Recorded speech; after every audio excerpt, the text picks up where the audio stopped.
Hey there, I am Julie Slater, afternoon DJ at 100.3 The Sound. We've got some special guests here in the studio today, Randy Bachman and also Fred Turner. Thanks for coming back. Oh, How thank you you. feeling? Thanks for having us. So you guys were, of course, the big members of Bachman Turner Overdrive. The Yeah, we were the big obvious, ones. We were the the big big members, ones. yeah. The other guys were the little guys.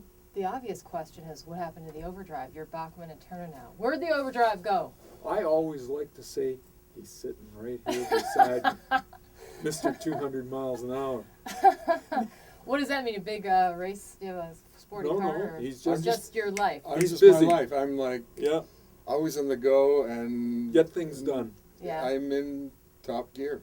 How Yeah. do you keep that going? Is it just something you've always had from being younger? Or? Yeah, I just. What's the magic? I think we all would like a little bit of that. Well, the magic is my gig is music, my hobby's music. So Doing you just what you kind of love. do it in different forms, and it all helps each other out. Right. You know what I mean?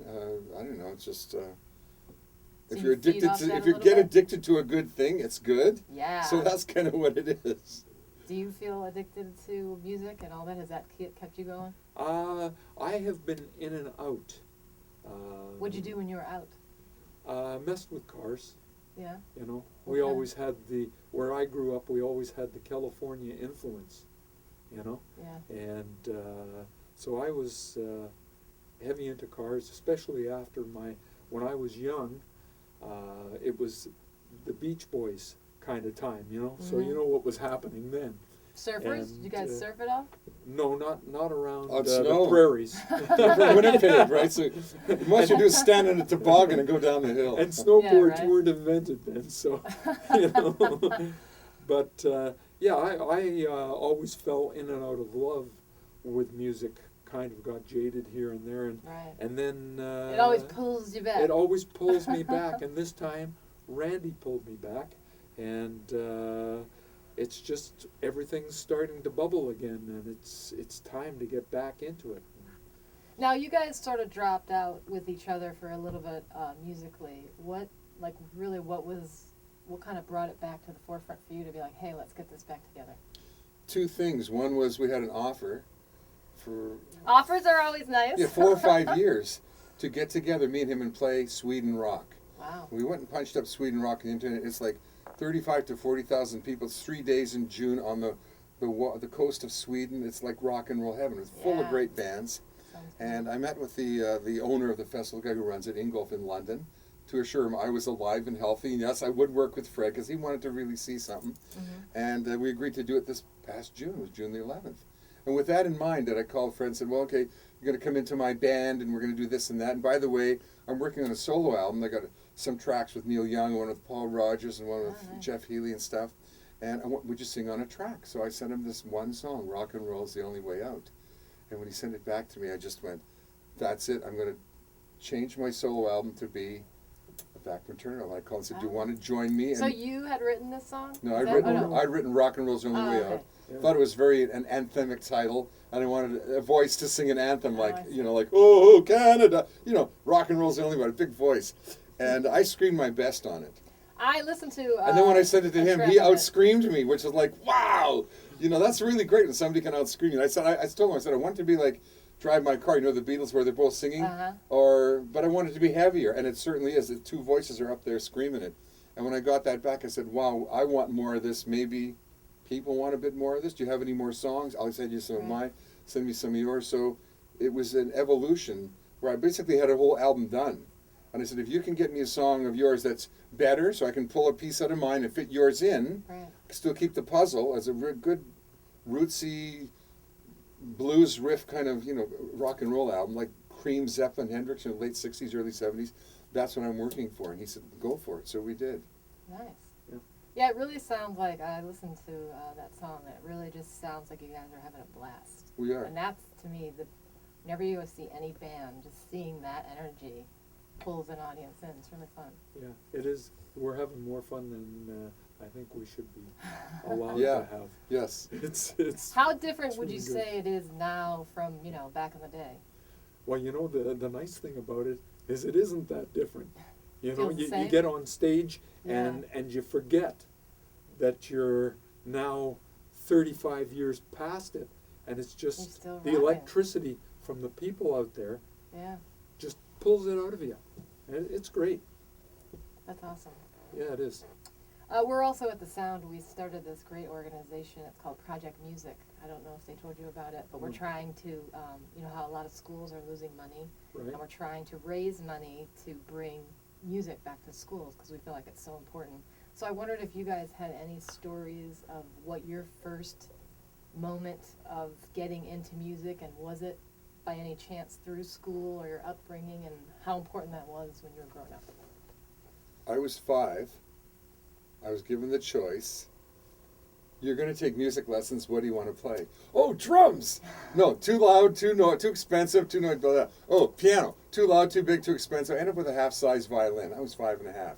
So I played classical violin until I was 12 or 13. Wow. And I just got so tired of it. Got tired of being beat up by all the kids on the block. You know, this is Winnipeg. They're playing hockey in the winter, and I'm walking Saturday morning with a little violin under my arm, and they're pushing me down and all this kind of stuff. And I That's couldn't pretty fight back because the teacher said, you can't hurt your fingers, you know, that kind of stuff. So Sticks and stones. the minute I saw Elvis on TV and started to hear rock and roll on the radio, like in Winnipeg, you're turning 14, 15, you hear this thing, people are talking about it, and it's the devil's music, and it's never going to last. And you hear it and you go, wow, that's on fire inside of me. I want to do that. And I want to do that. Fred felt the same thing. So did Neil Young. We're all in Winnipeg at the same time. Burton Cummings, the same thing. Everywhere else, everybody felt that same thing from Elvis, that first big shake. Because Elvis put everything together. Black music, country music, doo-wop music with the Jordans. He put everything together and pretty much repackaged it and brought it, you know, to white Right. America, basically. Because before it belonged to the hillbillies and the blacks, it belonged to different communities. Elvis was the big messenger. And then later the next messenger was the Beatles, who repackaged all the black girls and Marvelettes and, you know, the Crystals, and put that together with Chuck Berry and, you know, and Bo Diddley, and put that together. They were the next wave that basically messengered and brought the new music out.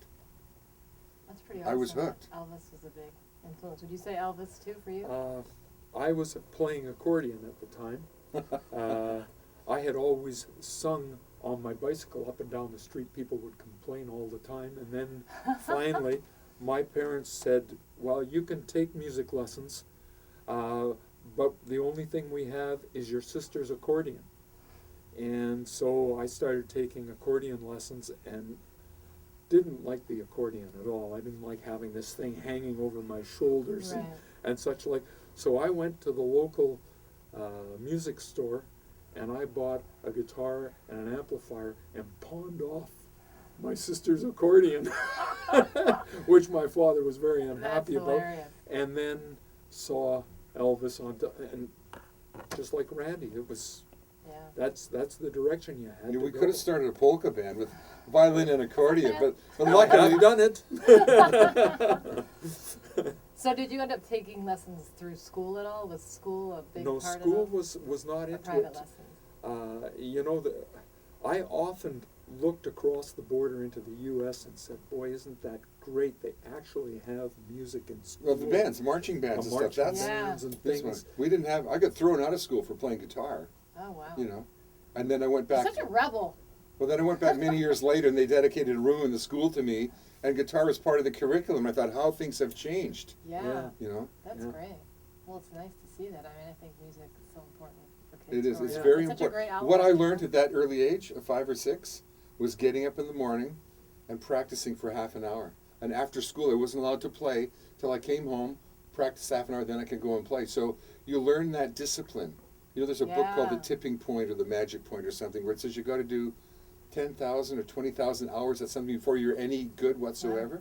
When I look at my lifetime, or Fred, same thing. It's been, you know, hundreds of thousands of hours of playing that you learn to enjoy. It becomes such a part of your life. Yeah. That's important.